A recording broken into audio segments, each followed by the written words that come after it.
What happens if I miss the drop kick? Like I've said, we're not starting a wrestling match, me and you. Man. What happens at that point? It wouldn't have been good, I can tell you that. I don't think you're eliminating the Undertaker. You only had one shot. I don't think I'm sitting here right now. Dude, you had one shot. Yeah. And you hit it, so we ain't got to worry about it. I think I've become an accountant or something. Yeah, there wouldn't have been a second one.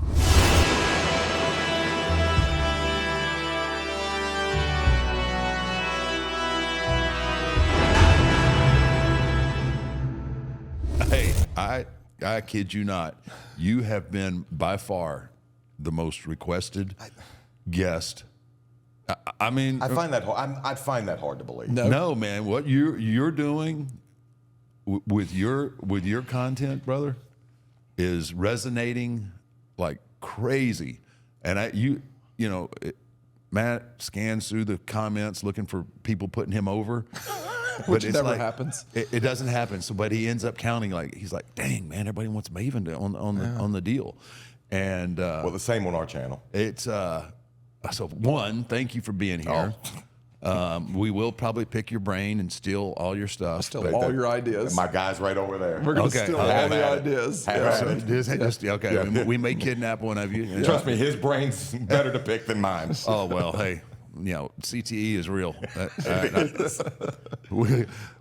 I get fact checked all the time because I'll start talking about something and then people go, no, that was 2 years later and before this happened, and I'm like, how am I supposed to remember all that? This is SummerSlam 98. No, that was SummerSlam 99. And it was like, what is and that? they get hot about it. They Like, get mad. Yeah, It offends them. I can't. I don't study this stuff. I did it. I don't need to remember it all. Like that's what y'all are for, I guess. But thank you for being here, man, and thank you for I enjoy. I just really enjoy your style. What was that? Hold on, I had something in my ear. What was that? Can you say that again? You only get one. Man. You only get one. He's put you over enough already in your life. I hope this goes for 20 more minutes. Well, I don't put people over for no reason. When we started what we do, A, I didn't think it was going to be successful, and B, the first thing my partner Zach said was, man, what if one day we can have Undertaker on? I didn't know we were going to get Matt on as well. Yeah, So, hey, that's the bonus. like- that's the bonus plan, brother. Cha-ching. Man, let me tell you, it's going to be big business for you now. Big business for you. Brother. But brother, I'm honored. Thanks for having me. Thanks for being here. And Matt, you'll soon find, is a heat-seeking missile. He's the heel. He's the heel of the program. I'm a magnet. Really? Yeah, and I'm actually a pretty nice guy. So, I mean, it's kind of, Opinions vary. He must be. Opinions vary. He must be impressed. I mean, because normally you're dressed to the nines, so he actually wore shoes today, and not his flip flops. I almost brought my suit for you. So this is a tuxedo. Dude, that's almost church First of all, clothes right tell there. me what's different between my outfit and his, because we these- literally these- dress the same. You want to know what the difference between your outfit and his is? He's earned the right to wear that. But brother, I've had a blast dealing with you as well. It's Man, been great to get to know it's been you. a lot of fun because has. when I saw your channel, I was like, your channel was inspiration to go back to him, because I did pitch an idea to him a couple of years ago. And then when your channel came out, I essentially went to him. I was like, come on, man. Like, Maven's killing it. I was like, we could do something similar to that. We did try it with like him by himself. Just didn't work. He even was like, yeah, this isn't, we got to do something different. But what you're doing is, I think, amazing. And I was telling you last night, there was a comment that I read that said, Maven is giving me stories that I didn't know that I wanted. Yeah. That I wanted or I needed to hear. Yeah. That I needed to hear. Yeah. And I was like, man, that's the truth. Like, I would have never thought, like, how do wrestlers get paid? And then you break it down for 15, 20 minutes. And I'm like, oh, that's okay. Well, a lot of the stories we do, he brings to me, and I'm like, people don't give a about this. People could care less about this. But they do. They do. They do. And it's blowing my mind how much they care. It's almost crazy how much they almost care more about that stuff at this point, Absolutely, than they do what's going on. I mean, and it's crazy. The product is doing awesome. WWE is thriving. Business has never been better. But I think the desire for that kind of information, I mean, because they've got everything else. They can look through the archives of YouTube and the, as Tex would say, the interweb, and you know, they can pull stuff up. But to get no one covers that kind of stuff, and it really is. It's got to be like, oh wow. I mean, it's got to be mind blowing because everybody, I think, assumes different things. You know, I think last night I was checking something when I got home after we all went to dinner, and I'm trying to think what it was you were breaking down. You know, it was it was, you know, the referees. The referee's role and the IBF mic and all of that stuff, and I was just like, oh, these people they're eating this up. Yeah. It's insane because smart marks love to be even smarter. You know, and it's weird because some people get mad about it. They don't want to, they think they don't want to know how the sausage is made. Right. To which I say, anything we put out, it's out there. If you look hard enough. Right. All I'm giving is my experience. Yeah. You know, so I might be wrong about some stuff, but this is just how I remember. That's how you remember it. That's how I remember. Like I remember, I did a video on making gigs, and I'm not gonna say who, but another wrestler said, you know, that's not how I made gigs. Well, this is one of the men that taught me how, and you remember. I do. And because. And in wrestling, a big no-no is you do not let other people get your color. Yeah. Unless you're in the Royal Rumble and you're going with this man and you have to get color for the first time. Then you demand he get. But he took complete care of me, and it's just like So when I see people, you know, saying that's not how you do it, I kind of scratch my head and I'm like, well, but it kind of is. Yeah, kind of is. And I mean, people have different ways of doing their rigs too. That was, I mean. More than one way to skin a cat. I get it. Yeah. I get it. But it's just some people are going to hate. Yeah. And I get that. I love the people like, you know, the fans that just will absolutely tell you that you were wrong. Yeah. And like have never taken a bump in their life. Ever. And won't. And won't. Right. Yeah. But will tell you up and down like, you know, you were a piece of shit. Or you're this, or you're that. And I was my favorite, a comment you'll never get is when people remind me how I was, or they even tell me, you weren't even a mid-carder. Which I'm like, okay. Like, I get it. I was there, though. Yeah, and you were there. And you made it to the show. Yeah, and they think that the fact that I was only there for 5 years limits the amount of stories I should have. I mean, they're like, yeah, he wasn't there that long to be able to know this much stuff. If you're there, dude, if you're there 5 years, you pretty much you've taken a lot in. Yeah, you've taken a whole lot in, or you ain't gonna make it 5 years. 5 years is an eternity. Yeah. I mean, you look at the amount of people that try to break into the industry and to even be able to get on TV, and then to be able to get. Man, I know how lucky I was to make it to the NFL. Essentially, is what you did, and you made it to the highest mark, and. You know, and then to be able to have programs with a guy like this, I mean, blows my mind. That's still insane. I mean, the fact that I'm still sitting here today, it still blows. Because at the end of the day, I mean, I think we're all still fans of the industry. We all still love the business. Yeah. Yeah, that's when you lose that's hanging up. Yeah, it's time to move away from it. Don't talk about it. Just go on and let it be. You know, I hate when guys have had runs or, you know, not even a run, but have been in the business and get bitter because of, you know, whatever. They didn't make it. They didn't have the talent, whatever the situation is. And then it's just like, well, this sucked. He sucked. If I had this opportunity.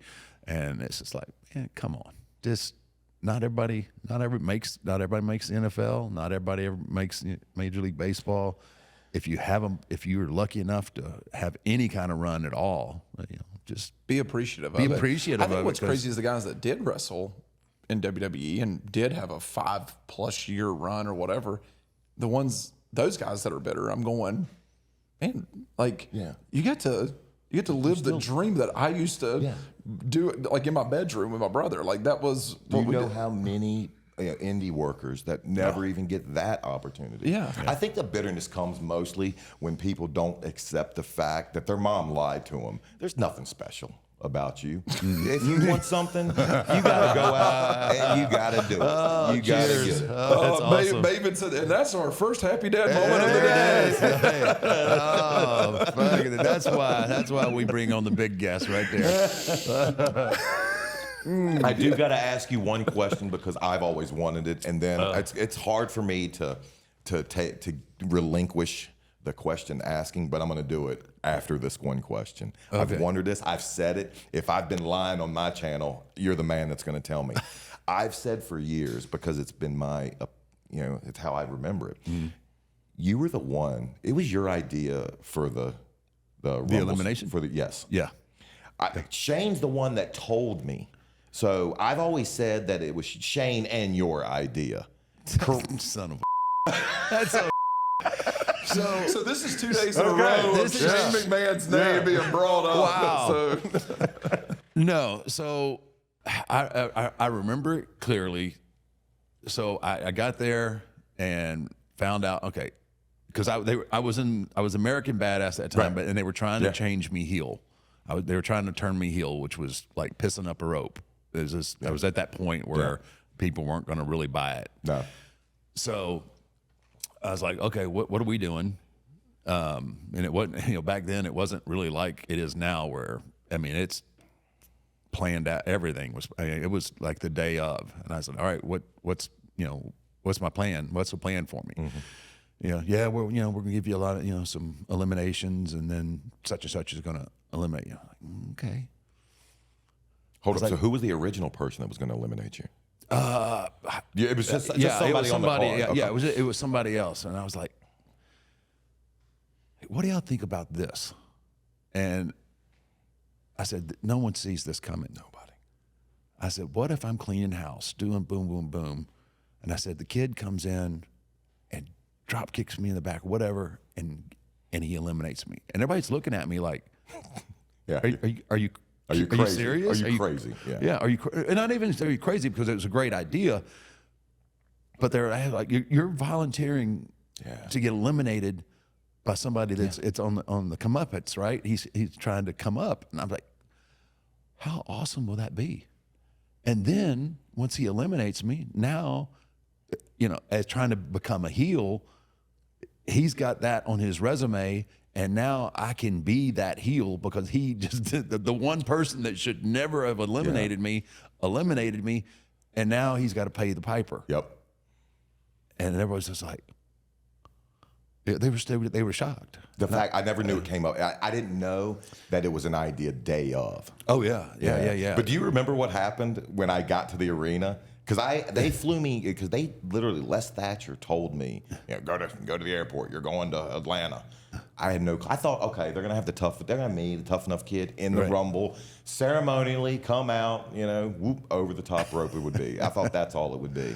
And do you remember when I get there, and it's like 3 o'clock, so I'm already late, and I come find you and Shane at the ring apron, and Shane starts breaking it down to me. Mm-hmm. And Shane says, Taker's going to clean house. He's going to get rid of the Hardys, and Lita, he's going to, get rid of Lita, and it's going to be just you and him. And you're going to hit him with that drop kick in the back, and you're going to eliminate Taker.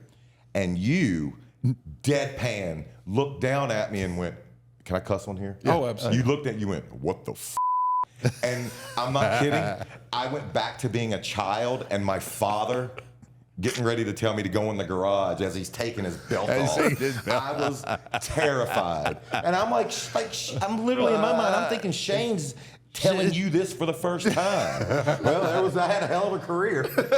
I was about to go get a cab. But then you let me in on, you kind of winked at me, and then I was like, oh, thank God. And from that moment on, you took care of me the rest of the day.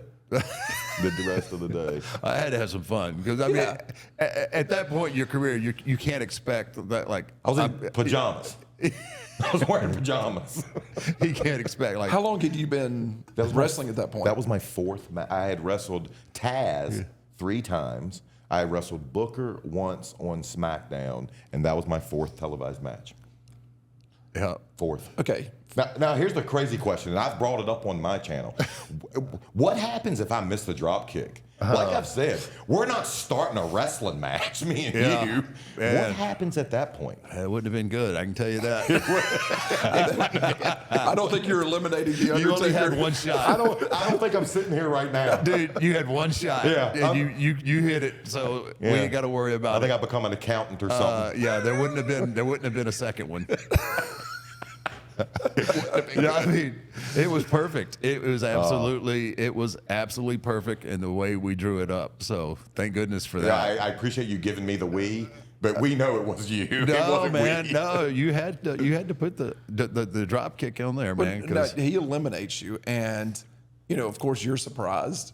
And you turn around, and you look, and you're in the ring, maybe more surprised at the look on your face. That was the money. That's the money right there. Everything from that point on is that, like, he comes back in the ring, and I didn't know if I kicked him too hard, like, because he's menacing when he when he turns it on, and you see me kind of scared. Well, that's not me being a good actor. I was like, oh, Man, he's just thought about what he did. Yeah. Well, I'm thinking, because I remember you telling me leading into it, you were like, you got to kick me. You got to lay it in. Because if I don't have a momentum to take me over, it's going to look like and I'm not going to look like So I laid it in. Yeah. No, it was perfect, man. Yeah. So, but then I didn't know if I kicked you too hard. Yeah, no, it was absolutely perfect. And it was one of those moments that people they lost their They did. Yeah. They still do. Yeah. They still do. It's still one of the I best. occasionally get asked about it. Do you? It's literally the only thing anyone ever wants to talk about. So tell me about when you eliminated Undertaker. Yeah, that's every interview I I was do. like, oh man, that big mother. I drop kicked that son of a bitch.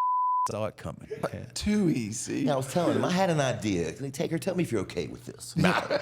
His day had already passed. It was time for me. me. I was in the twilight of a mediocre career anyway. You think the money shot is my reaction. I think the money shot is that shot of your face that comes up on you where you just look like, what the just happened? Yeah. No, it's storytelling, and that's what it was on both our parts. It was the, oh no, you didn't. Yes.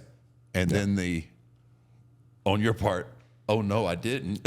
What did I do? What did I do? What have I done? Yeah. But your reaction set the table for what was to come. Oh yeah. It was like I should have been embarrassed. It's his fourth match, and I just got eliminated by a contest winner. Yes. I mean, there was nobody calls that ever calls that. I mean, oh my gosh, it was like they were bringing the lamb into the slaughter. Absolutely. Right? Because that's what everybody's thinking. Like you all said, you were cleaning house. I mean, no one could touch you in the ring at that moment. And I think King even plays it perfectly when my music hits, and you kind of you did that kind of giggle and like, oh, okay. And King plays his role perfectly. Like, this is going to get ugly quick. Yeah. So it was just, but then again, I think that's what I think draws people in and makes people love this business. Yes. Yeah. And all the things that we did, all those facial, and that's the whole thing that I always preach about. That's the storytelling aspect of it.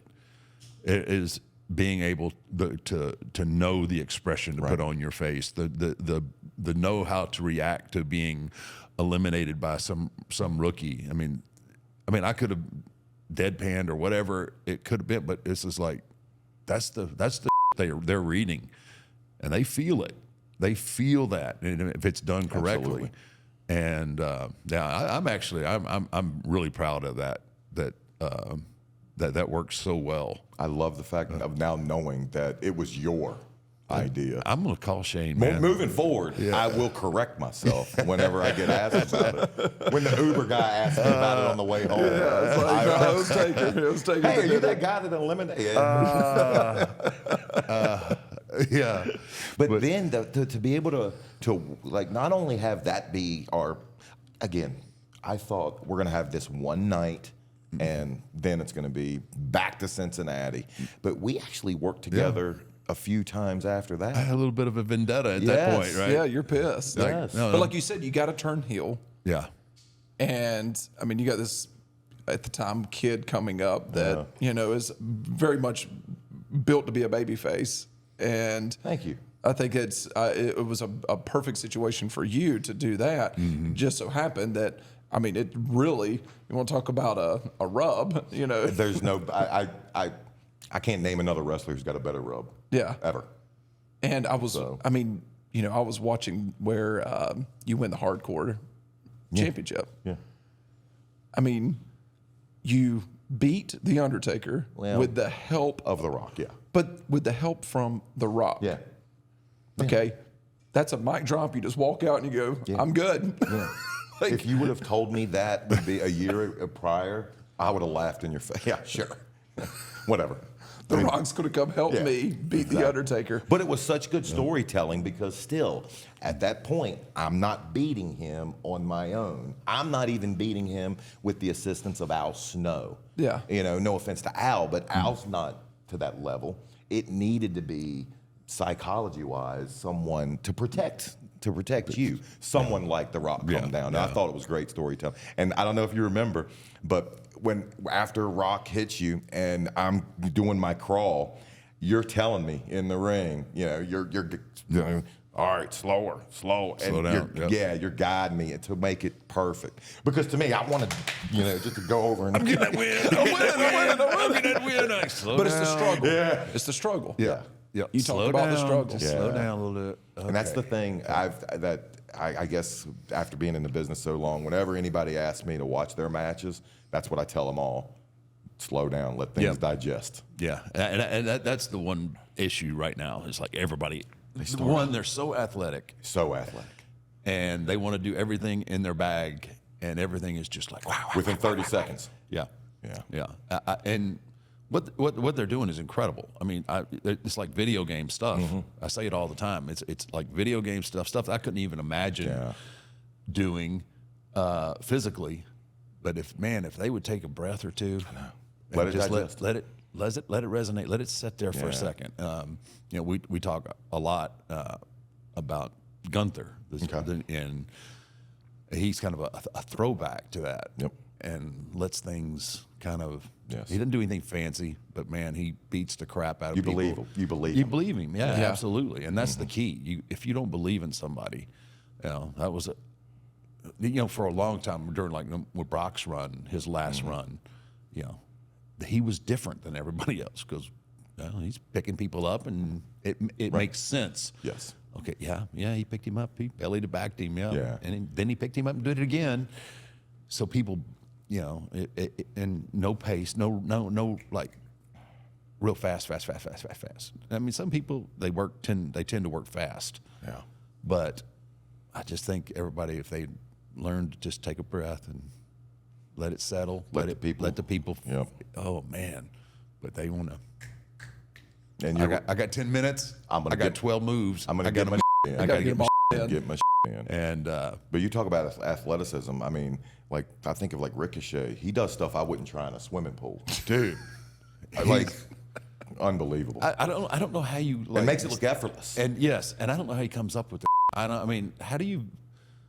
That's got to be the video game generation. It is. It is. Because he does. That's the scariest part of it is he makes it look freaking effortless. Yeah.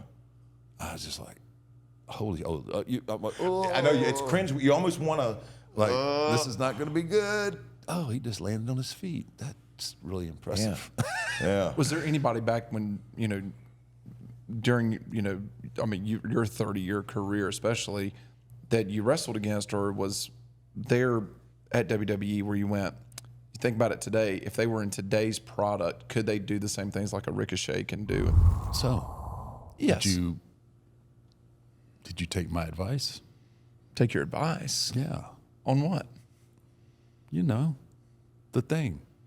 Oh, The thing. the thing. The thing. Oh, yeah. Yeah. Blue Chew is part of my daily vitamins. Daily. Hey, man. Good on you, mate.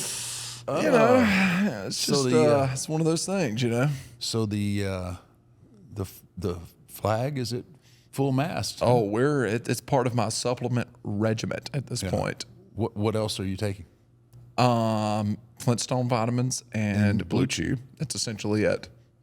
It's a good mix. And barbecue. And barbecue. Yep. Those things together have reignited my marriage and has taken our 22-year marriage now to new heights. New heights. Oh, yes. See, I don't steer you wrong, brother. Brother, let me tell you something. I'm listening to your advice moving forward. Brother, it's the real deal, man.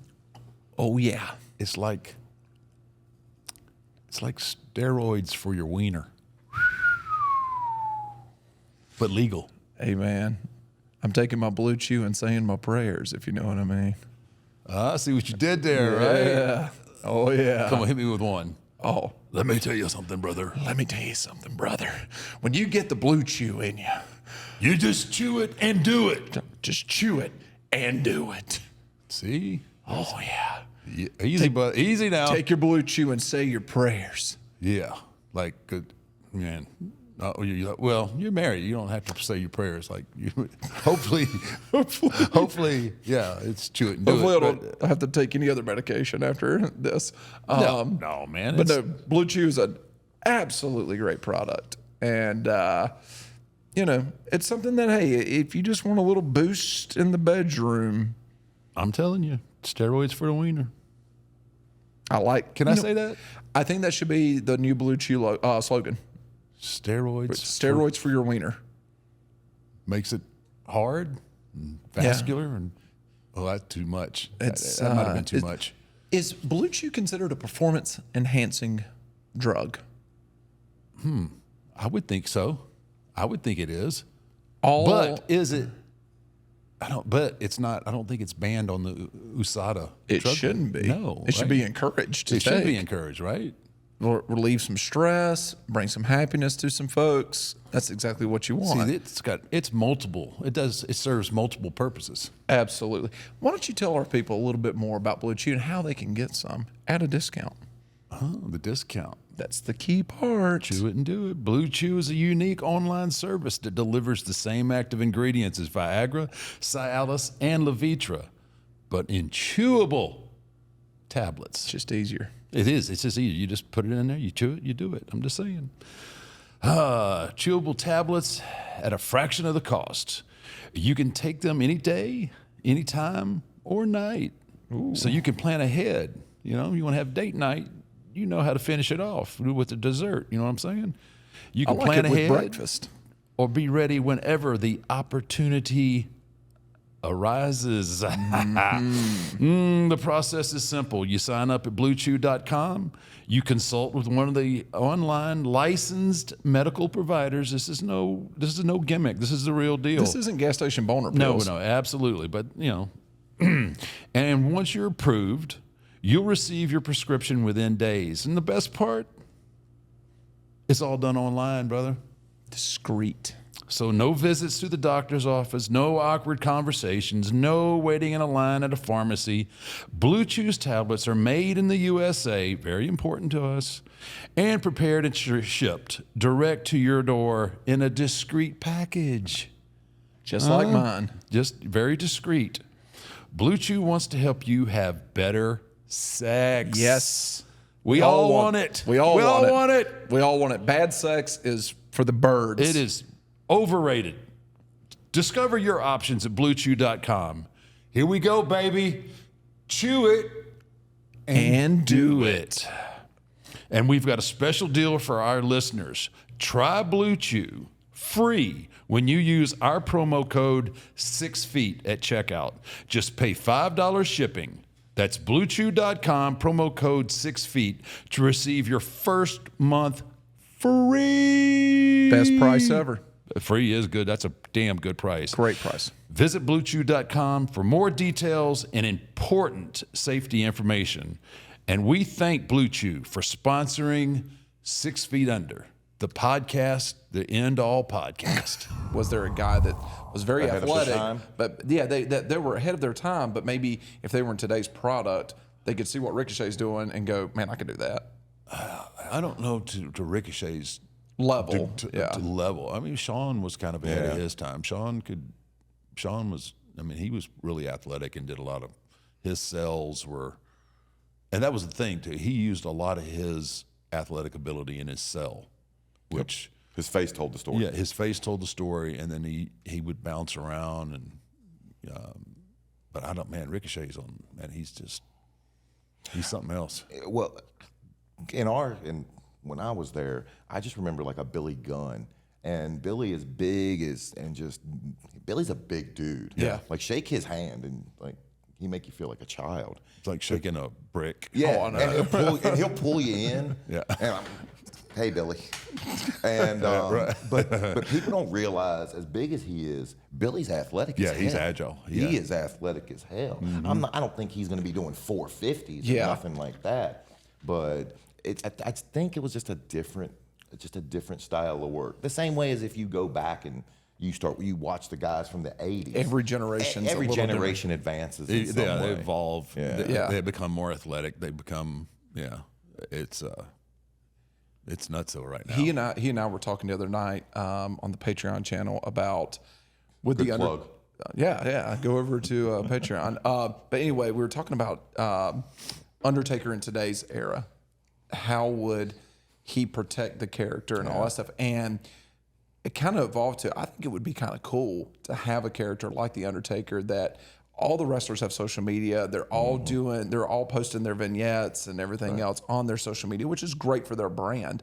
But I think it would almost be cool to have a guy like an Undertaker now that doesn't have anything wrestling. A wrestler that completely would protect their character, not even have any social media. You have no idea what's going on with them. I think that would be kind of cool to But have. are you talking about him being Taker?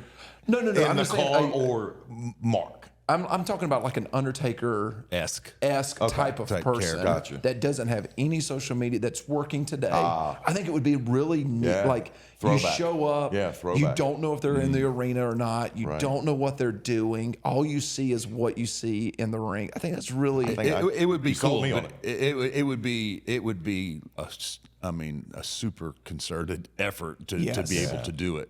You would have to. I lived the gimmick for a long, long time, and sometimes it was very difficult. Right. But it would have to be. You would almost have to be single. You'd have to be obviously not have kids. Because of because everywhere you go now, somebody's got a phone Everywhere. and you're getting recorded Everywhere. and so you would have to make a really concerted effort to do it. But I think it would be like, dude, this he's not anywhere. He's got no mystery. footprint. He's got he's got nothing anywhere. And then He's Jason Bourne.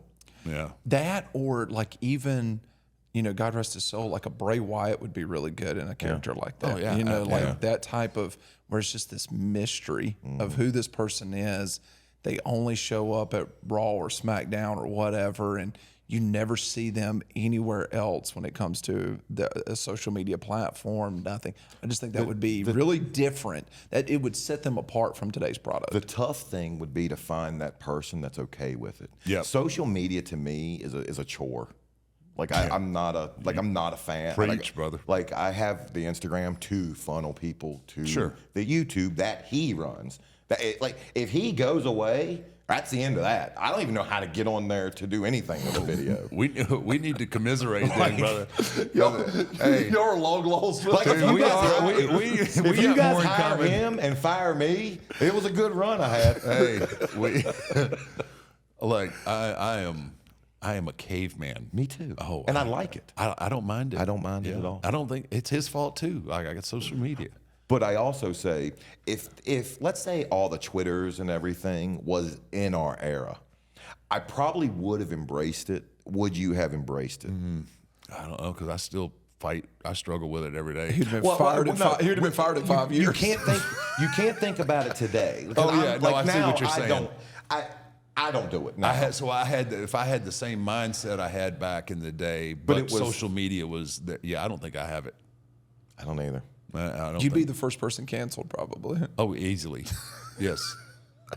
I would have I mean, you got to think about the story. You got to think about this. I'd be racing them. All the stories that you've heard about these guys on the road. Could you imagine if they had cell phones or if everyone else had cell phones? I'm trying to think of that. '80s, '90s generation, all being filmed. Yeah, it's. Yeah. I don't know if WWE would have even progressed and became what it became. Might have Randy and Bill Mulkey being the tag team champions. Oh man, I think Bill Mulkey was from my town as well.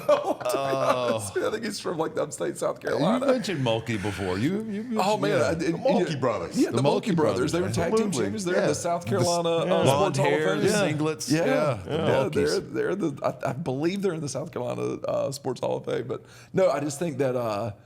I see what you're saying, and it would be hard to find the person that would be okay. Because- guys our age, we'd sign up for it now in a heartbeat Because because we everything's don't about want to do it. branding yourself, But that's what right? all these. That's what Yeah. all of them want to do. Yeah. Yeah, and I think I see that was like one of my problems with it is like, okay, so everybody understands now the business is it's entertainment, it's a work, but there's still an air if you're in the product that you have to make people believe that is who you are, and I've talked like to Braun several times, like here you are, the monster amongst men, and then you look on your social media and you've got Daisy Duke shorts on, bunny ears, and you're hopping around with a bunch of, I'm like, Our phone is going to be blowing up after that. no, I know. I love Braun. I do but too, but you can't sometimes, guys and get the girl, they want to put the cart in front of the horse. You know, all that'll come. It'll all come. You just have to be patient. Work on your craft. Yeah. You work on your craft and you become the best sports entertainer, professional wrestler that you can be. And then all the other stuff will come. And Do you think it's because a lot of this generation looks back, no offense to the previous generation, and said, hey, they didn't brand themselves, money wise, maybe they didn't save or spend their money the right way. I don't want to be in that situation. So this run I could go out that ring tonight and we're all, 2 inches away from, our careers being over. If it ends tonight, I've got this brand that I've built through social media, through whatever, that I can go make money on, and I want to. Do you think that might be their mentality? I think it may be their mentality, but I think they're wrong. Yeah, Because without the machine, you're nothing. people People have learned that. Yeah, China learned that. yeah. If without the machine, man, behind you, it's night and day. How many people did you see that thought they got bigger than the machine, Oh, and the too moment many. they left, they realized. Oh, too many, man. Yeah. But yeah. I think, and respectfully, I think you're wrong, because I think we just grow up. I think now it's just too much of a me generation. Yeah. And we were talking earlier about how everybody from their time they're a child's mom tells them how special they are. Well, they believe it, and they're getting juice boxes and orange slices and trophies for coming in 5th in their soccer. We just grow up now where everybody. It's just the restaurant's full. Yeah, but they'll let me in.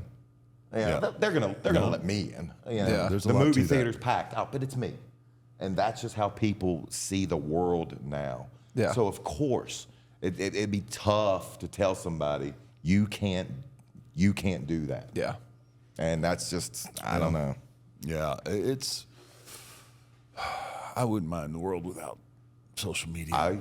I had my phone die and break, and I was like, I'll get around to fixing it up tomorrow. And then it was the best day. And then Best day, right? One day turned into 2 weeks of not having a cell phone. This was a few years back, and it was glorious. That's beautiful, man. It was glorious. I think that's what I love about going hunting more than anything. Yeah. You get away from everything. Yeah, I mean, we'll go sometimes to some remote places. I mean, we went to a hunt in Nebraska that there was one part of, and I'm going to say house, and that's using that word. I'll leave the other part off. And but literally, I had to take my phone, Yeah. one little corner of the window, set it there, and that was like the only place in the house that got the phone reception? worked. And then when we would go out to hunt, I mean, we had zero Zero. reception.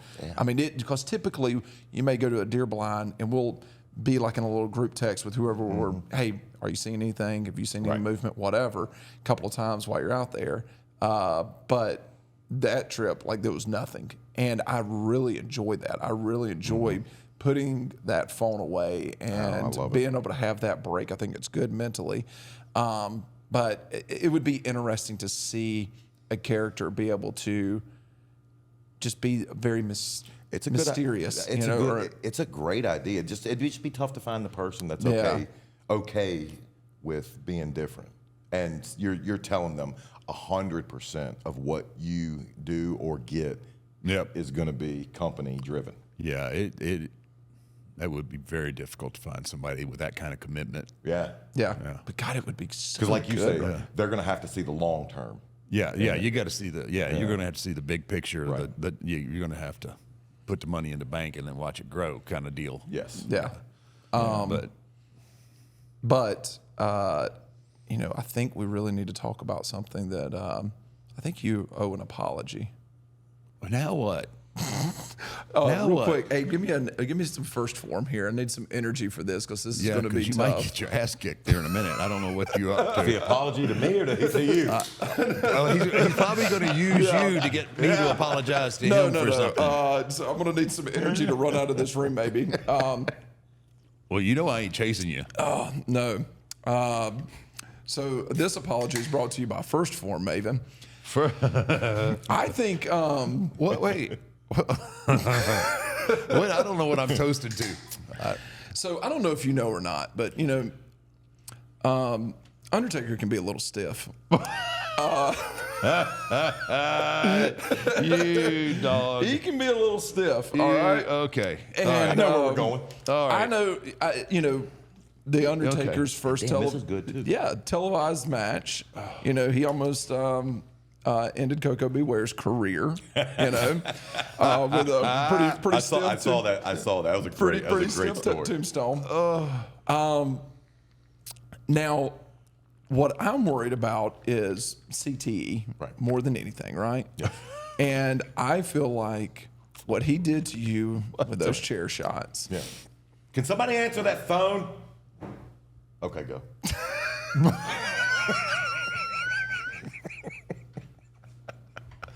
Oh man! Wow, Matt. Mark. Hey, are you looking for a guest host? I know there's one that's going to be available. Really soon. Yeah, he's going to be looking for a job. He wears sandals sometimes. He answers to the name of Bud. Debo. You almost killed a man. I did, brother. Okay. So the chair shots have become very famous. That okay. In my defense, go back and look at the whole scope of how I swing a chair. Yeah.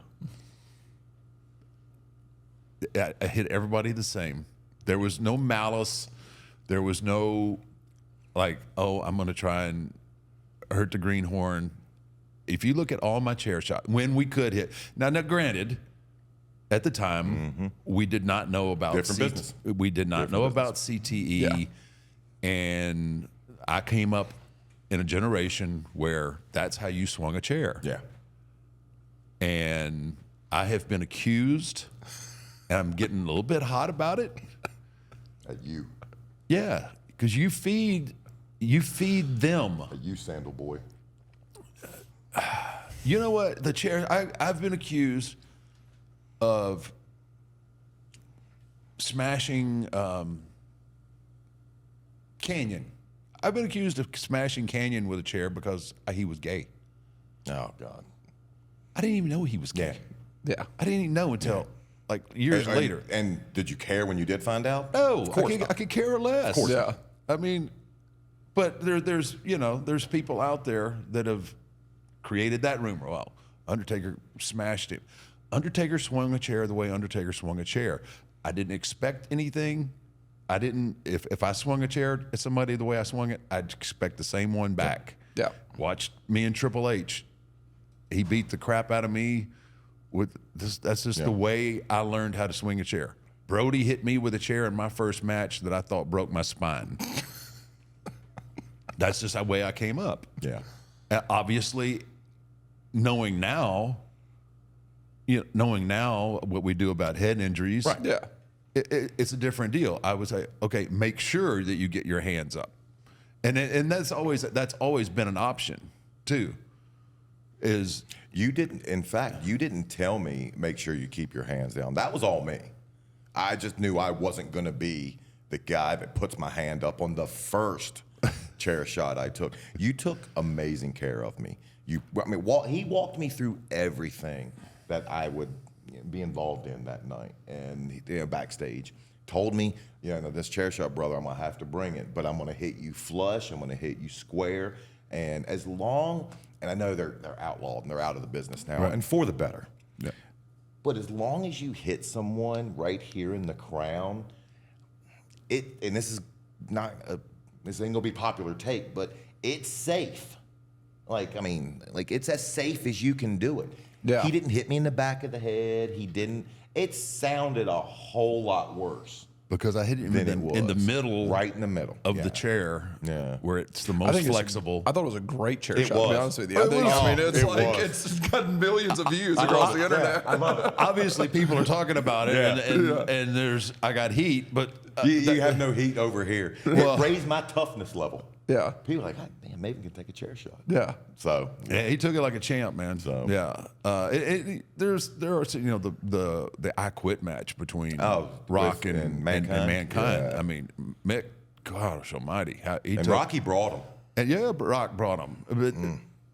But Is there a way to take a chair shot? Because the way you took it was absolutely amazing. I think that's the only way to take it. Actually, to not tense up. I think is if you can. They say, in a car wreck, alcoholics actually, because their body's looser. They go fluid. with it.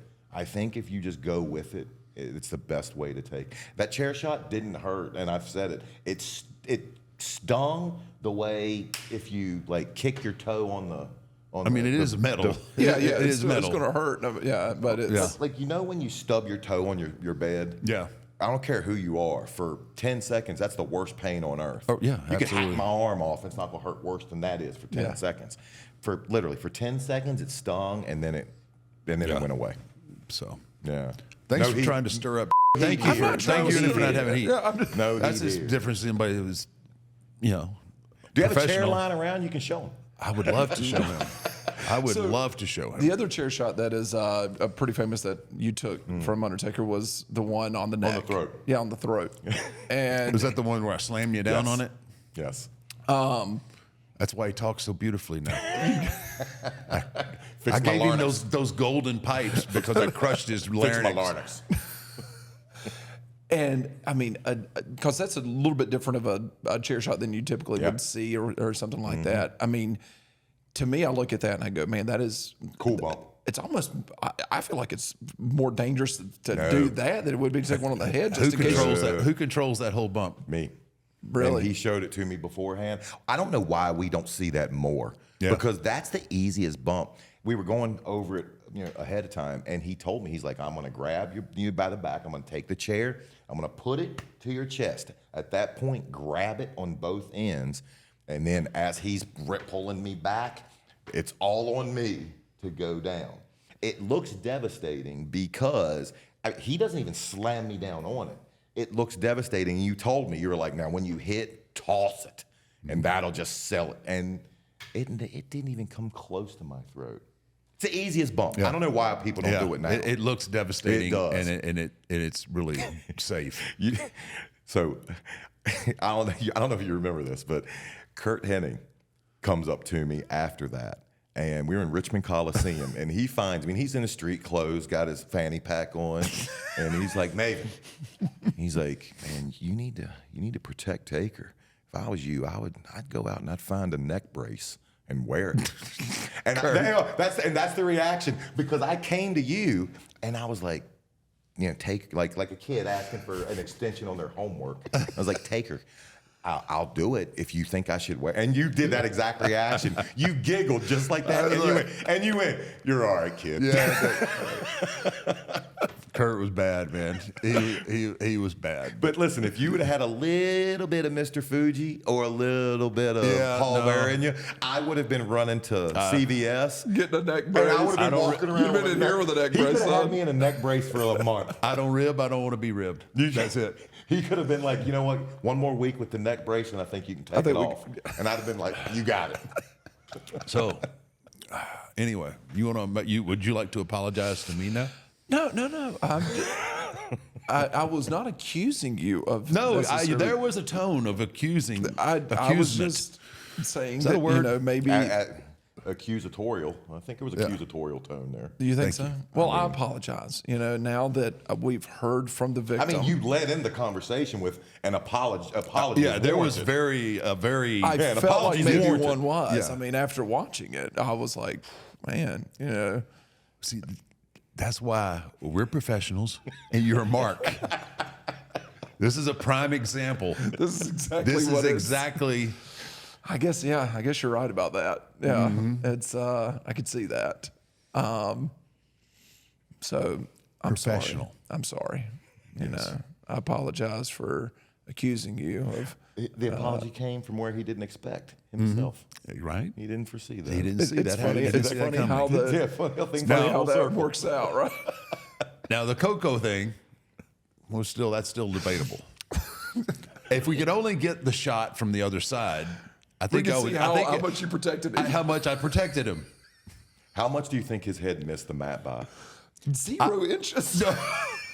No, we're not Hogan. I'm talking about Koko. Oh, okay. Yeah. Koko was the very first tombstone that I give, and the shot that they have, Right. Like, you know, I was nervous as hell, so I gave him the tombstone with my back to hard camera. Okay. So it looks like I crunched him. Killed him. And two, I must have hit him because Do you think you spiked him? he was pissed afterwards, and I don't know if he was pissed because, yeah, you know, the new guys come in and you know I cleaned house and did all that. Me and Koko are cool, but it's just I'd always thought like, man, I think he overreacted on that, and you know he ended up backstage getting in my face and I apologized like, look, my intention is not to hurt anybody. Right. I pride myself on being safe. And, you know, he's giving me the riot act. He's like, man, I'll give you my body. You got to protect me. And I'm like, I like how he does it. I'm like, Koko, I promise, I apologize. If I was stiff, I apologize. And he just kept going to the point where I was like, dude, we got to go out in the lot because I can't apologize to you anymore. Yeah. There's only so much that I can say. And then he walked off. He Then said, he well, was you good. just need to be safer. Right. You know? And I'd always felt like I had taken better care of him than what. Was there the one shot, the hard camera shot? They didn't Yes, have- and it's at my back. So Would you there's like no to see proof. it? Love to. Love you have it queued up? I can have it Probably a done. few things he keeps. I'm sure he does. Yeah. It's hard to say, like where he landed. I'd love to see another angle. Though. Right, another Love to angle. see another angle. You know, but I mean, he's walking. no, he's fine, right? He's walking. And he said, "Hey," and he put. He didn't wheel up to What it. a His great tweet was amazing. His tweet was just awesome. What was it? Well, 'cause this aired, and then he tweets. He goes, "I was 6'4" before this tombstone." It was about. That's good. I had to pop on that one. That's good. But yeah, so hopefully, you know, things happen sometimes. I think it's just it was a different business, and I don't know. I'm not familiar with how it is now. I know it's a fast-paced business now, but working with guys like Bob Holly, working with guys, they wanted you to lay stuff in. I still remember, and the line that still rings in my head: "Hit me hard in safe places." Yep. And to me, that was just the best way to do it, and that's what I wanted. Yeah. If you're gonna hit me in the back, lay it in. Yeah. My back's gonna be fine. Yeah. You know. So No, is that- that's my adage too. Yeah. I'd rather, I'll take one in the chops, and other Yeah. than somebody missing. Right, yeah. Like, it's just that's just the way you know, it's because a lot of times you get hit and you don't see it. Yeah. You know what it's coming, and then somebody will miss you, Right. and then you're you're selling. Then you look like look like a the whole thing looks like a absolutely. fart. It just looks like it Absolutely. looks awful. So you're not going to hit anybody you hit somebody in the shoulder blades. You're not gonna hurt You're them. not going to hurt them, man. At so all. just smack the shit out of them, and I've worked with a few people that just like a punch was needed, but they couldn't throw a punch. I was like, dude, this, you know, if I know it's coming, you know, you're not gonna knock me out, or it's gonna, you're gonna, you know, we may have a discussion after we're in the back, but I'd rather you hit me right. than miss me, Right. because you're making me look like, and that's not, you know, You're making our job harder. you're making it a lot Because harder. To answer if it's the same for you, I don't. When I'm in that ring, I didn't feel. Things didn't hurt. I broke my leg, and yeah, I knew it was broken, but the pain came later. Yeah. Like the adrenaline. There's adrenaline's real. It's And really- you, yes. You don't feel things. Now you might feel something being a little stiff or in there or tight, you know. And you, I loved it though. You were talking about. I mean, you know, Godfather, one of your best friends. And I love that you were talking about how you had to, you know, just dude. easy, you know, ease him up a little bit. I thought he was gonna kill me. I had to get a jump on him. Adrenaline goes both ways. Oh, it does go Yeah. both ways. So you have a natural adrenaline, and then you have actually another like a spike of adrenaline when you do get hurt. I think, Yeah. because you understand, like, you know, I've got 10 minutes left in this match, and I know there's something wrong with my arm, and your body gets flooded with that adrenaline, and you figure out, okay, how am I going to get through the rest of this without being able to use my arm or whatever the situation is? So yeah, adrenaline is real, man. There's a lot of nights that I wouldn't have made it without that adrenaline spike, and Yeah. it's there's a lot to be said for that. You know, we talk a lot of times about your matches with the Bret Harts and the Shawn Michaels and the Triple H's of the world, that you were like, man, it's a night off when I go in there. We don't even talk in the locker room before we go out to the ring.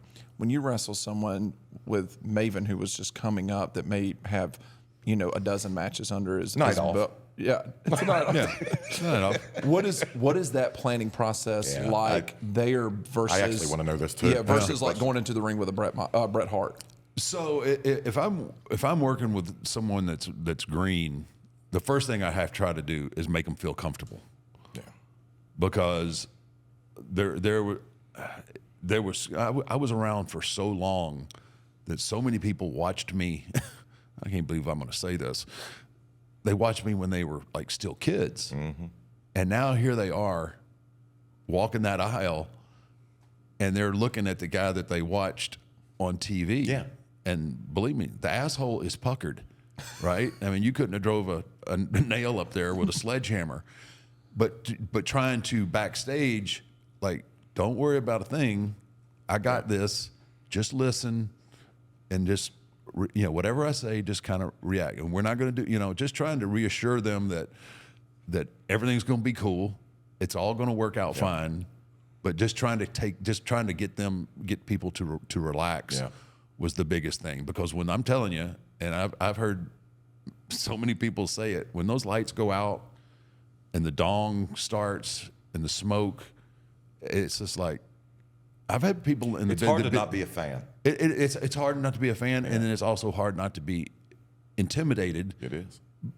Just by the sheer tenure of the character and how, when you look back at everything. Just the theatrics of it. Yeah. So it's just the biggest process is getting everybody to calm down and relax and to understand, like, I'm not going to eat you alive. This is what we're going to do. Just breathe, keep breathing, relax, and listen. And we'll get through this, and it'll be great. You were amazing at easing my mind. Going into that Rumble, if I've been more terrified in my life at something, I can't remember it. Like, I was because I knew what once me, you, and Shane left, I knew what the spot meant. Right. And I knew this, I knew if we pulled it off, this is what people were going to talk. I still don't even remember who won that damn Rumble. I don't either. I don't have a clue. I don't think anybody does. Yeah, I don't remember. But people still remember our spot, and I knew that was going to be the case. You were really, really great the entire day. And he just you grinned, you like, and you did that. You were like, man, we're gonna be fine. Just hit me. You kept saying, just hit me with that kick. Just hit me with that kick. That's all. Yeah, and you were like, if you hit me, as long as you hit me with that kick, we'll work around everything else. And then small things in our business you don't think about that he gave me. He didn't have to. As we were fighting up the one level to go to the concourse where the popcorn machine is, you're telling me fight back. That's something small you didn't have to give me, but you did, and it's just keeping that as a baby face. People want to cheer for the baby face who has fight. Yep. And you could have at that point squashed me, but you didn't. And it just, again, it just goes to show, how giving of a performer you Well, were. I appreciate that. Yeah. But those are it's the small things like and that resonates with your fan base. It's like, okay, now it's But just not a everybody's squash. like that. Not everybody, and you know that. Like, not everybody in that locker room would have done that. Well, But you got to do, and you told me too. You were like, you have to do business.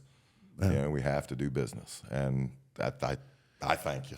well, no, man, it was it was fun, and that's a part of history, bro. Are you happy that you were?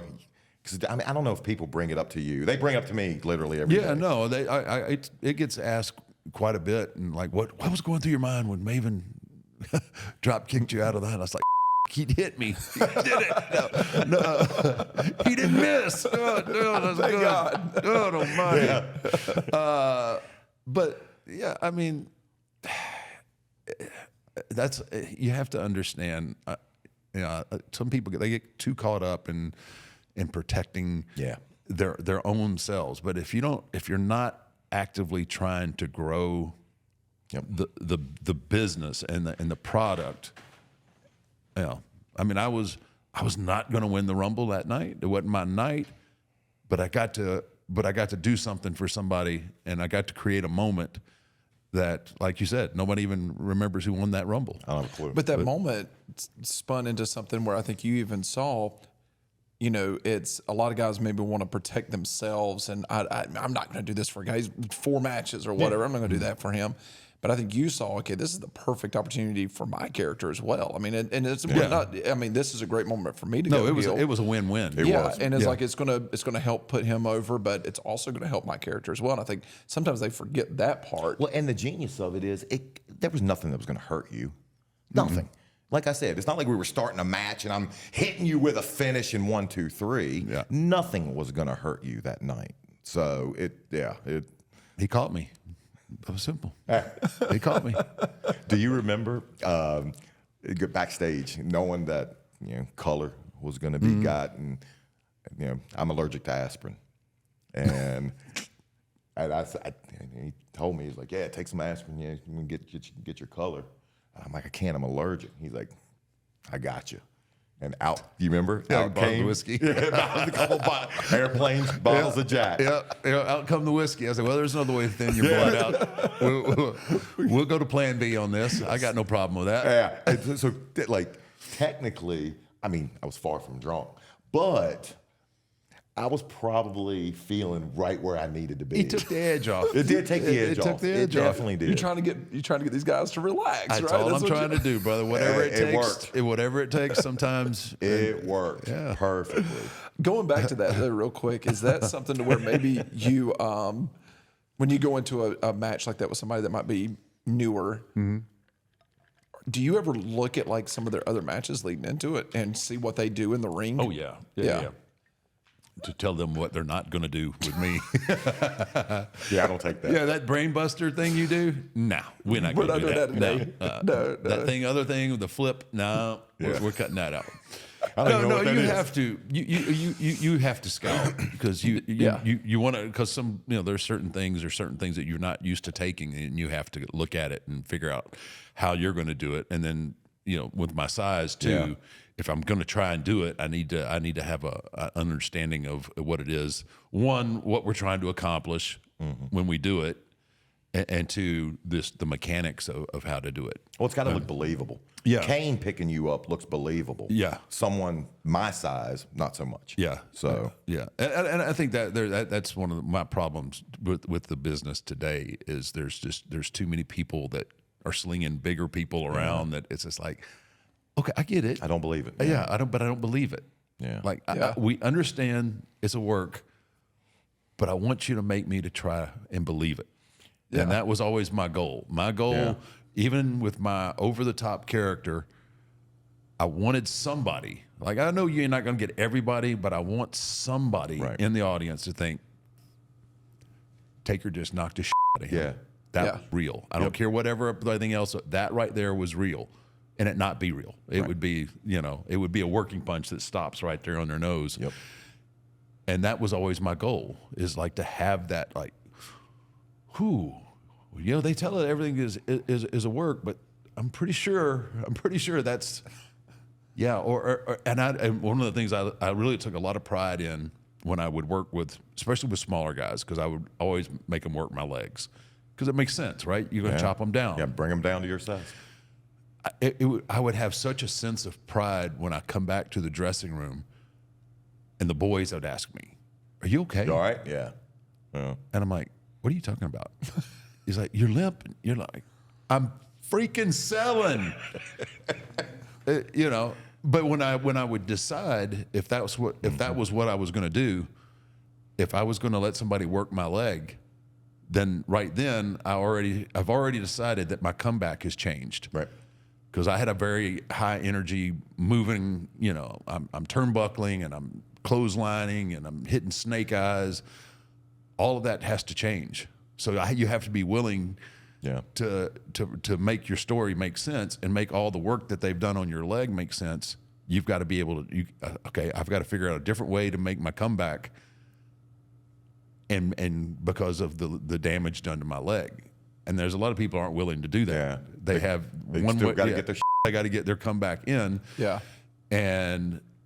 But that was I think kind of where I was different. I was willing to give that stuff up.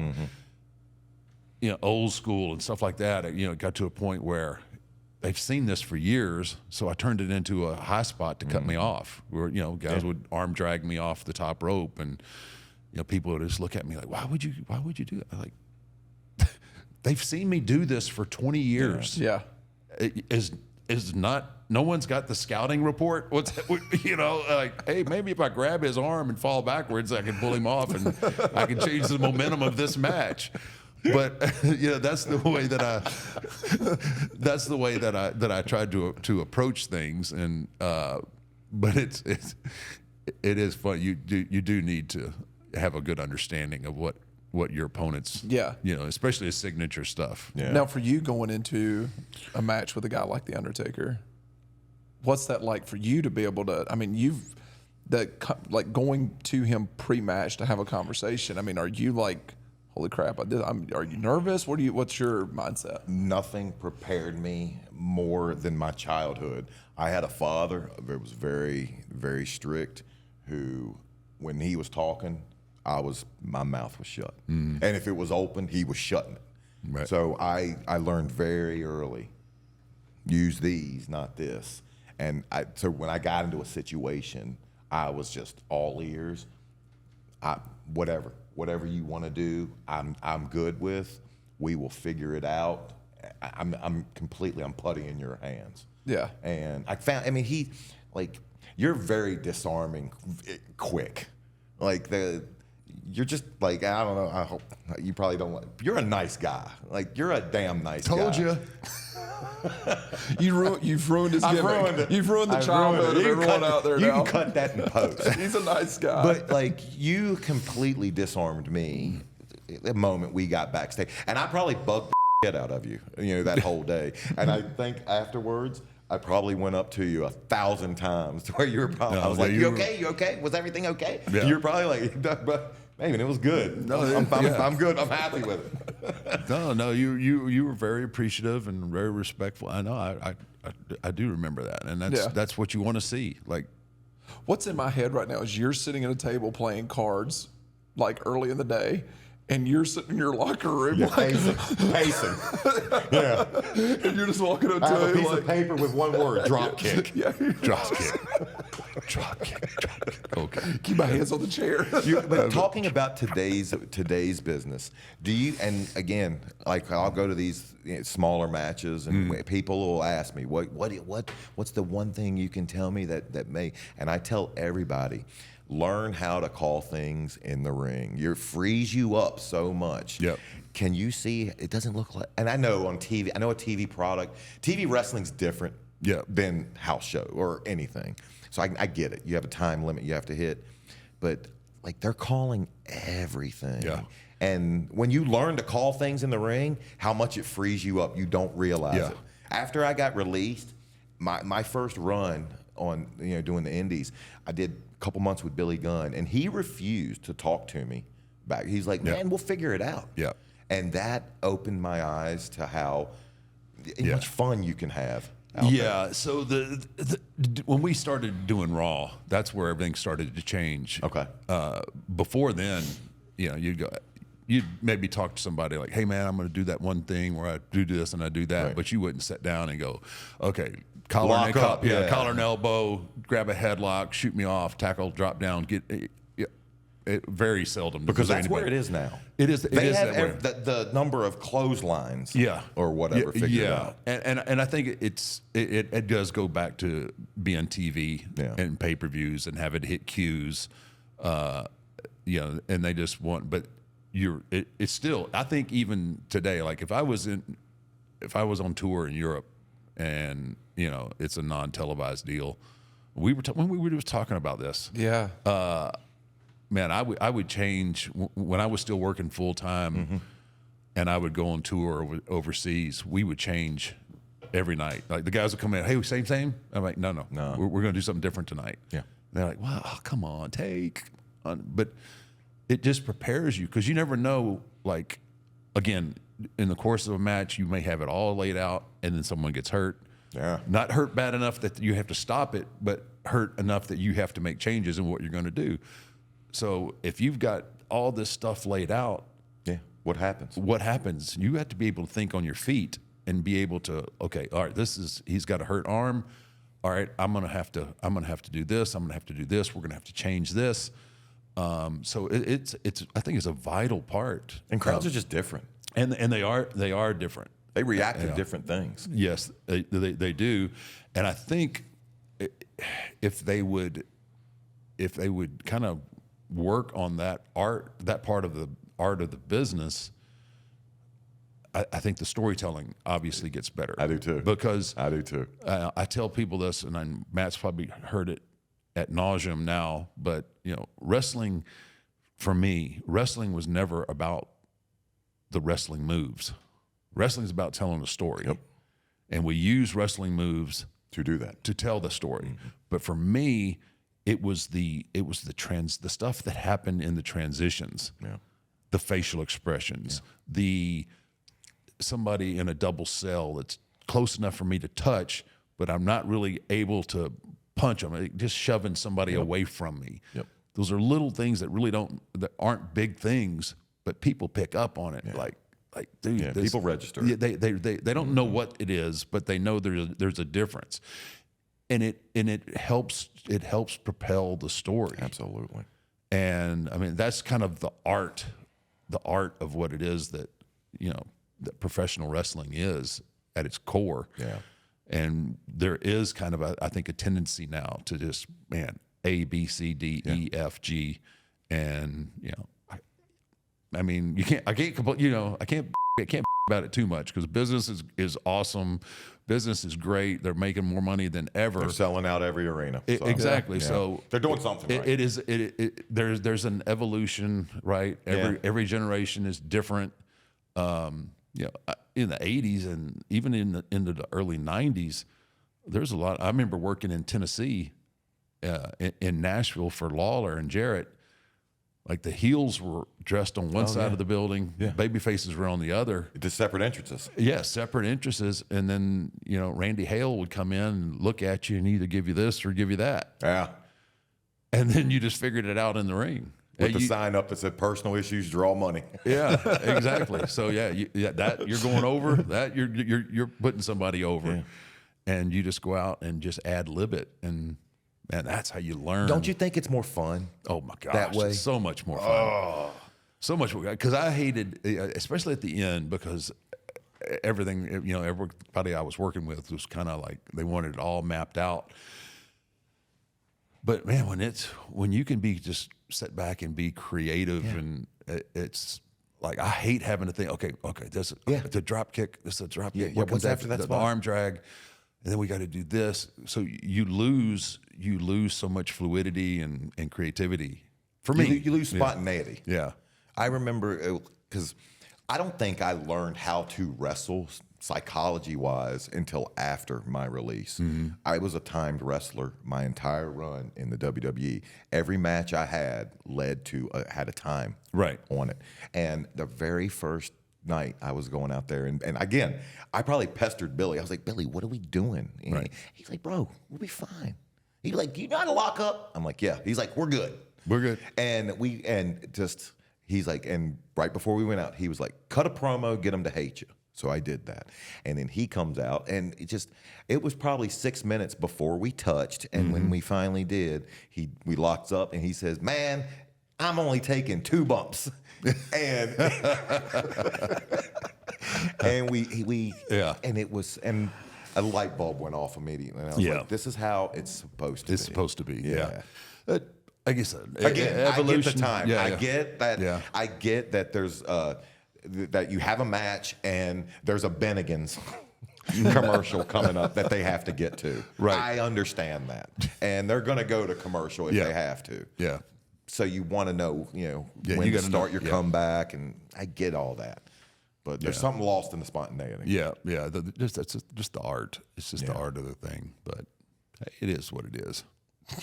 It is what it is, man. It is what it is. You can't get the toothpaste back in the tube. Yeah. That's it. So, So I want to learn more about the fact of, when you left wrestling, and, I love your story because, I mean, it's a comeback story, really. Yeah, You go it from is. the top to the bottom, and now I feel like you're back at the top again with your social media. How did you get into the YouTube space? I mean, what made you make that first video? What was that thing? It's chance. Anybody that doesn't think, I don't care what anybody's religion is, but that's on you. I think God was literally leading my partner to me. I answer very few LinkedIn messages, and for whatever reason, about a little over a year ago, I get a message from my partner, and it was very unassuming. Hey, he's like, I run a couple YouTube channels. Love to explore running one with you. Would you be interested? So I'm like, yeah, sure. We chatted over Zoom, and then we started the planning phase. Me having no clue about any of this. We met up, filmed 4 or 5 videos, and then it was in his hands. And again, I'm realistic. Like you said, a couple, 10 years ago, I was bouncing outside of a bar in New York. So I know what it's like to be down at the bottom again and have to claw your way back up. So I didn't think anything was going to come from it, but it worked. Going into it, I said, I don't want to bury anybody, and I refuse to sound bitter, because I'm honored with the career I had. It wasn't I'm never going to get the call to be in the Hall of Fame. I'm fine with that. I think I was able to do something that not many people had the chance to do.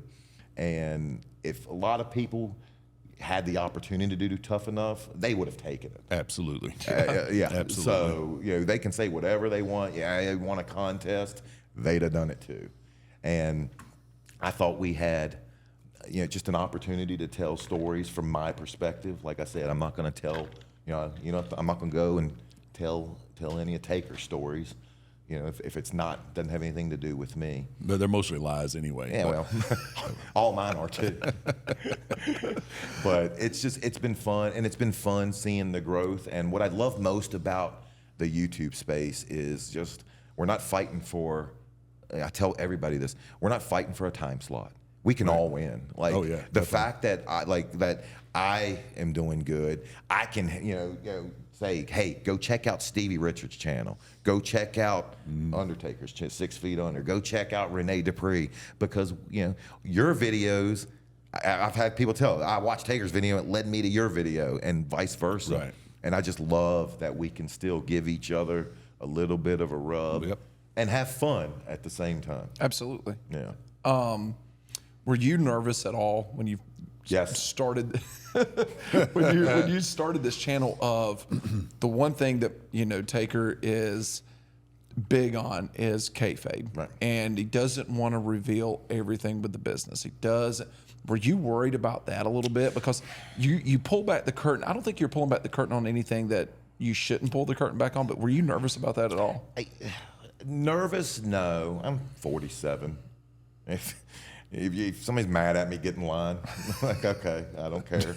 Like, I don't give a shit. I'm 47. What are we not going to hang out at this point in life? Okay. And there's nothing. There's nothing that we're saying that isn't out there if you search hard enough. Yeah. I'll lead into a video and be like, I got a secret for you, but it's a secret that if you just did a little bit of a little bit of a Google search, you're going to find. Yeah. So then I would never give away something personal about someone. Like never. Yeah. Like that's never. I don't want views that bad. And my relationship with Zach.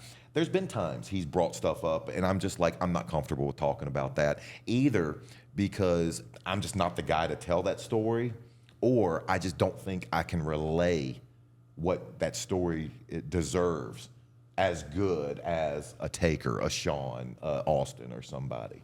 And like I know my station, I know my place, and I think we've carved out a decent niche for ourselves. And it's good, man.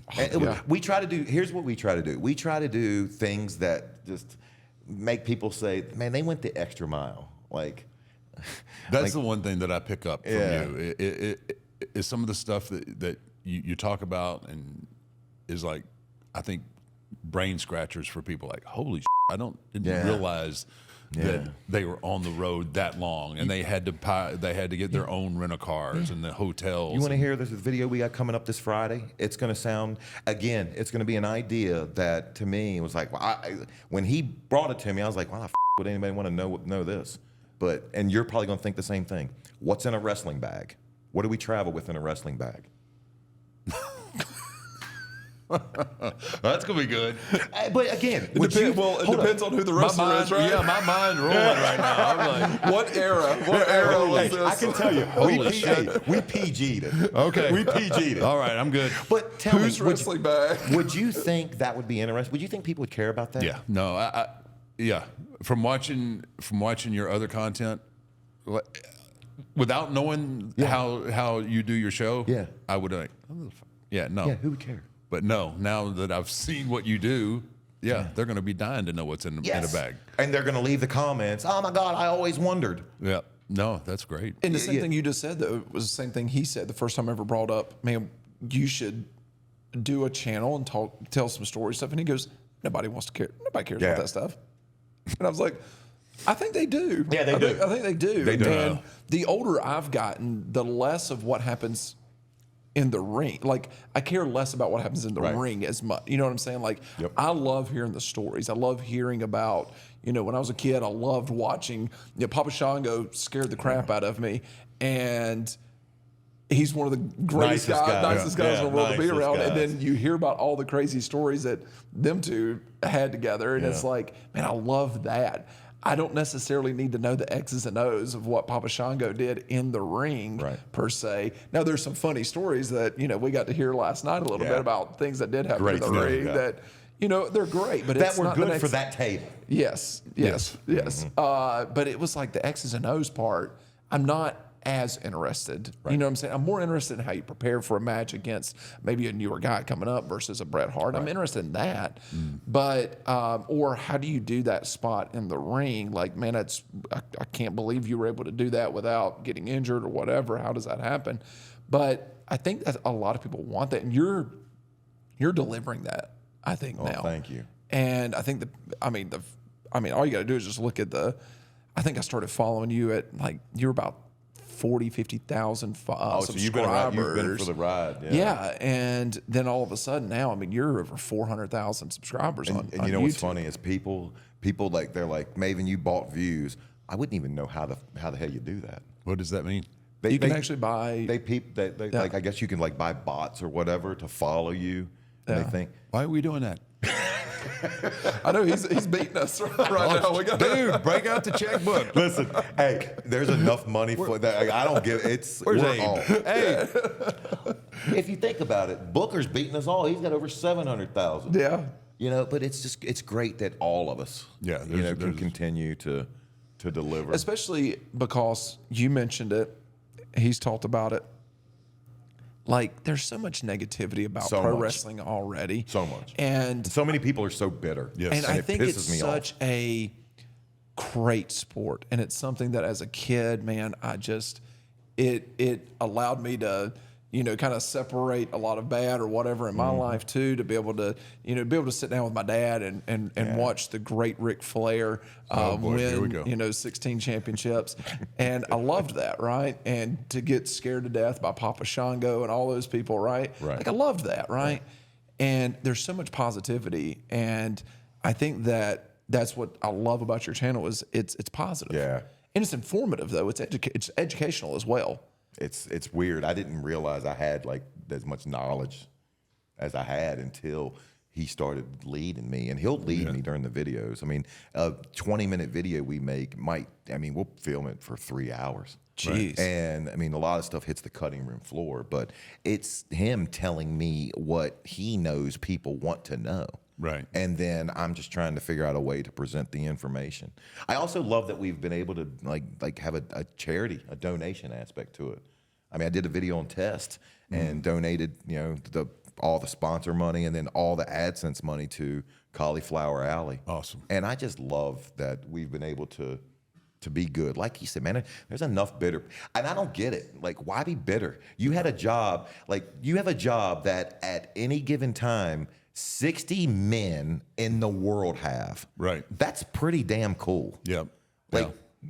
I mean, you think my numbers Yeah. are right? No, 60 men are on the main roster Yeah. of the biggest wrestling company That's in the less world. than the NFL. That's less than Major League Baseball. That's less than Yeah. the NBA. That's that's pretty damn cool. Yeah. No, that is really cool. And- I've never really put it in that perspective, and that's And Al Snow told me, and I have one regret, really one regret in my wrestling career, and it's that it didn't end on my terms. right. It does. It ends very few people have it end on their terms like you did. Congratulations that you did. Most people are shown the door. Most people are shown the door prior to when they would like to be shown. Sure. And then that leads them to being bitter.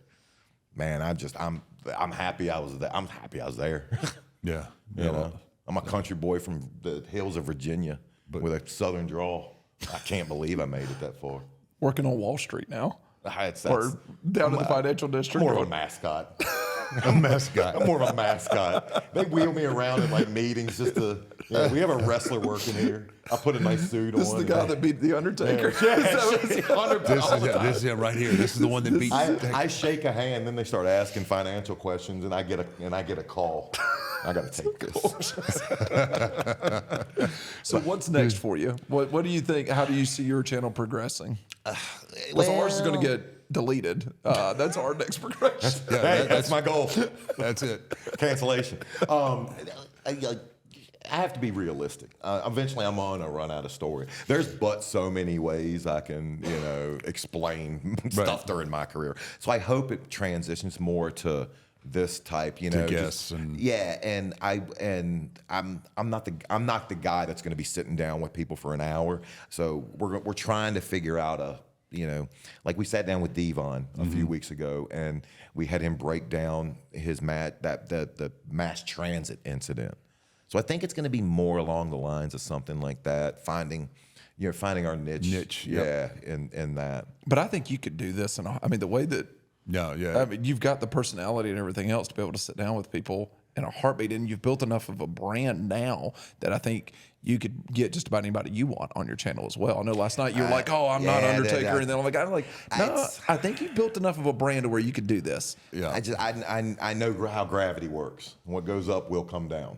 Yeah, and I don't want to get ahead of the. Yeah, I don't. But I think you talking about that cart and that horse. Yeah, I don't want to be that guy. I mean, you obviously you're enjoying what you're doing, so having a blast, and you have, like I said earlier, you got the chops for it. So, I mean, that's a goal. Like you could have you'd interview me.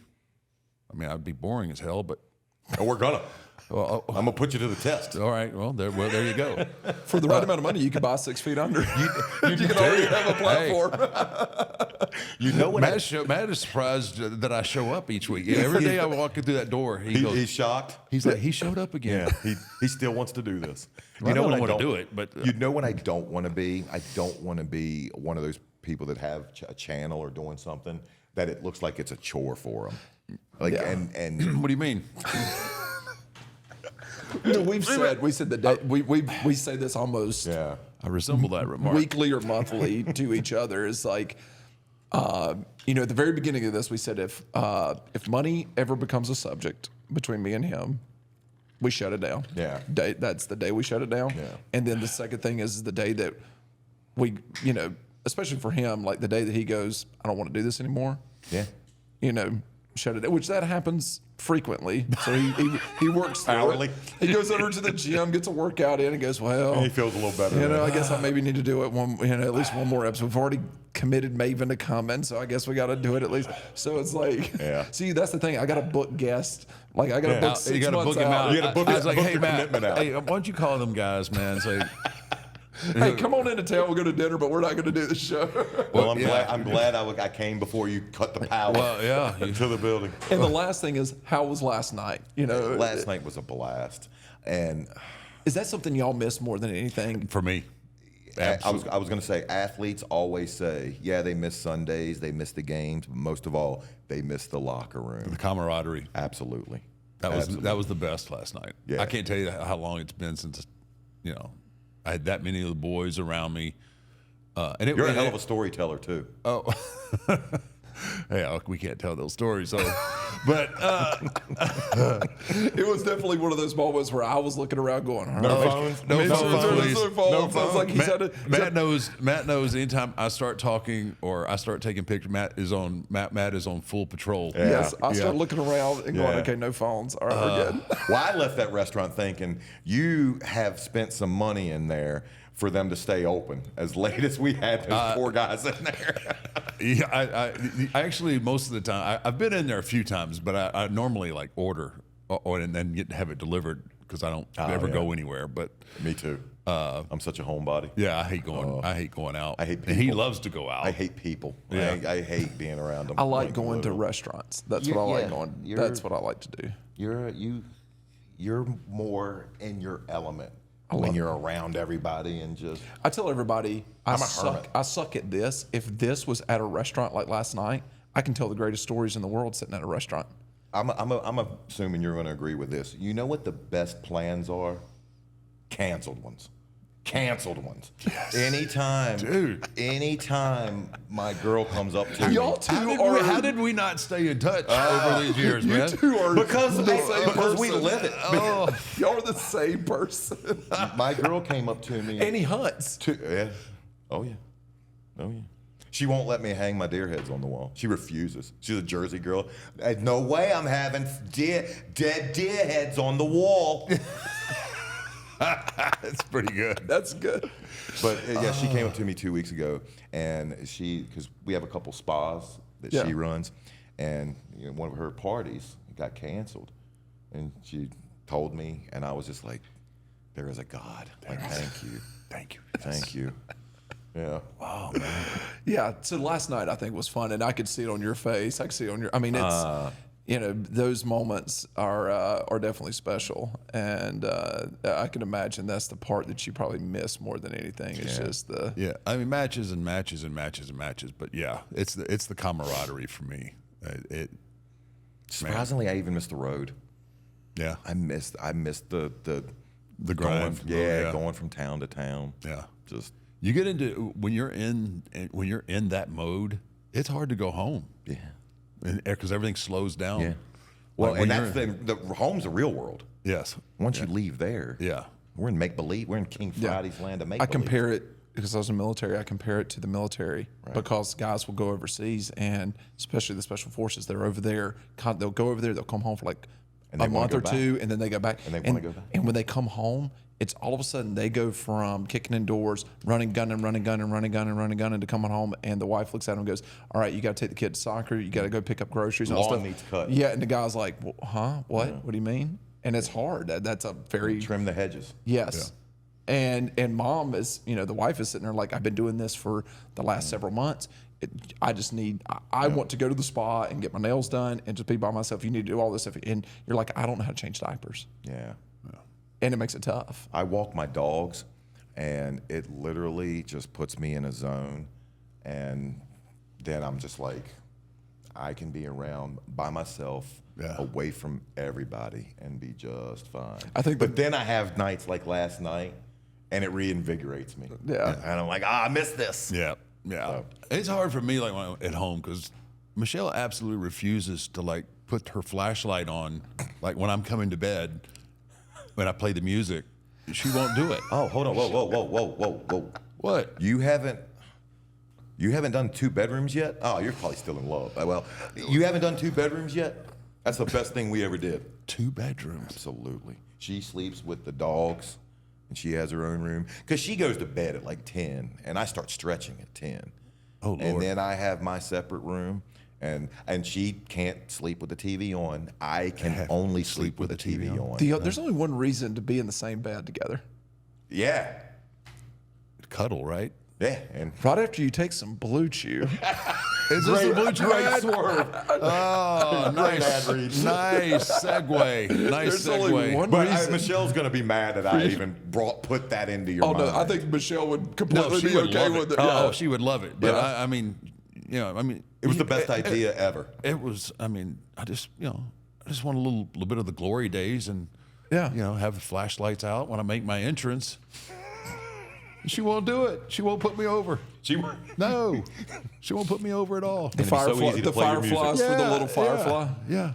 No, she won't have it. All right, we're going off the rails now, but I'm surprised it took this long. Yeah, we lasted longer than I thought. well, the one thing we opened up this with saying that there was a comment that said I never knew that Maven had the stories that I'd always needed to know. I never knew that Maven was the guest and the friend that we needed in our life. And Right? this guy's literally, I'm a man of many surprises. you definitely are. And man, yeah, you've got to come back. You definitely got to come Yeah, back, man. I'm a phone call, a text away. I have said it before, and I'm going to say it right now to your face. Everything I had in the business, I owe to you. No. And I know you're too humble to accept that, but without you doing what you didn't have to do, I would not have had the mid card run I had, which people always tell me you're a mid carder. But and for that I thank you. Well, man, hey, all of that was only to lead to probably where you're at and where you're going right now. Well, then I thank you for that too. Yeah. So hey, thank you for not about the chair shot. Like crap. Like, man, Gene Snitsky would hit me harder later, a few years later. So your chair shot was just fine. damn. Well, thanks for what you're doing on YouTube. Guys, Thanks for having a good, positive channel. I'm humble. Your channel's absolutely amazing. So everybody Likewise. that's watching ours and subscribe to ours, go over and subscribe to Maven Huffman because it is really good content, and it is an inspiration for me. I watch your content a lot, and steal ideas for us. So we really appreciate that. Our suits should be coming in soon, right? Yeah, oh man, God, I should have wore a suit today. I really should have. Man, you look good in the suits, man. I'm telling you, you're doing a good job there too. Dapper. Yeah, looking dapper, man. I should have had the glasses. You'll see something similar later. Yeah, okay, there we go. Well, I want to thank Happy Dad, our bartender over here, who's mixing Happy Dad with energy drinks now. He made me some. Yeah, he's got a nice little concoction that's going the secret on. sauce right there, brother. But thanks to Happy Dad, thanks to First If you Form. roofied it, I take 3. You're gonna be all right then. First Form, man, we got Abe came through with some energy drinks and some new swag, and I think their energy drinks I didn't know are. how damn thirsty I was till I sat in the seat. Dude, their energy drinks are amazing. So thank you to Happy Dad. Thank you to First Form. Thank you to Wiley X and all of our great sponsors. If you guys want some phenomenal merch like the big man's wearing over there, go to 6feetundermerch.com. I think we even have it embedded into this video right now. And then if you want to ask the big man a question, go to our Patreon channel, 6 Feet Under with Mark Calloway. Taker? Man, Maven, thank you, man. It's my pleasure. And, like I said, and continued success, brother. likewise. Thank you. I'm a phone call away anytime you guys ever want me back. Awesome. Absolutely. You're gonna get that call. I hope so. I may need your guy. He would move to Austin tomorrow. Okay, I'm sure. I'm just saying we may have an empty chair soon. All right. With that being said, I'm going to go update my resume.